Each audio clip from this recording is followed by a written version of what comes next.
Hey everyone, and welcome back to my channel after a long delay. Today we're going to make a barbecue pulled pork pizza because I got these plant power pizza crusts in from Outer Isle, and I really wanted to show you guys how awesome these are. Here's a little sneak in the macros if you want to pause and look at those, but they're really tasty and really easy to use. So yeah, let's get building this thing.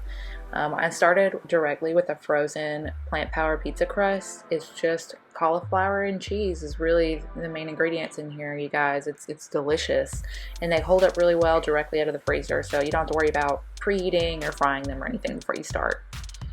I wanted to add some barbecue sauce into this pizza, so I have my favorite Hughes. I think it's sweet and spicy flavor, and I just went ahead and put that on here, and we'll start stirring this around in a second.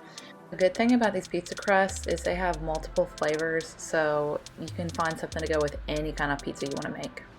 And then while I was doing this, Alex wanted to say hey, so there's Alex. This reminds me a lot of one of my favorite pre-keto foods. We used to get these barbecue chicken pizzas from Walgreens of all places. They were so good. And they just had chicken and cheese and onion and barbecue sauce, and they were incredible. So that was the vision for this today.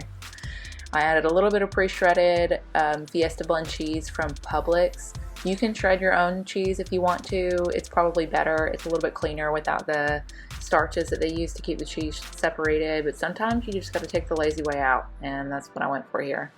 But yeah, I mean, people will argue all day about the benefits of not using pre-shredded cheese. I don't have the time, I'm going to be honest. And if you want to make this diet practical for the long run, then you've got to be able to identify the things that you're willing to be a little bit more flexible on. That way it's not a mental game for the rest of your life. So here is some leftover pulled pork that I had in the fridge, and it just helped me use a little bit of this since we had so much. We've been trying to use up all of our meat during this quarantine social distancing time. We had so much pork shoulder from Butcher Box that we've just never used, and it was a really good way to use this.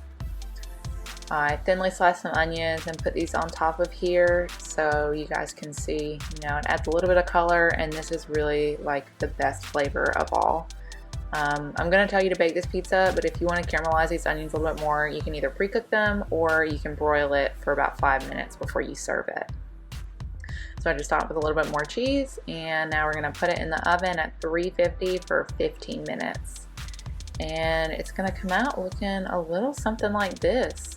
I'm holding it with two spatulas here because it was super hot, but I mean, I could have used one, I guess. It holds up really well in the oven. I don't know if you've ever made your own cauliflower pizza before, but they're usually kind of crumbly.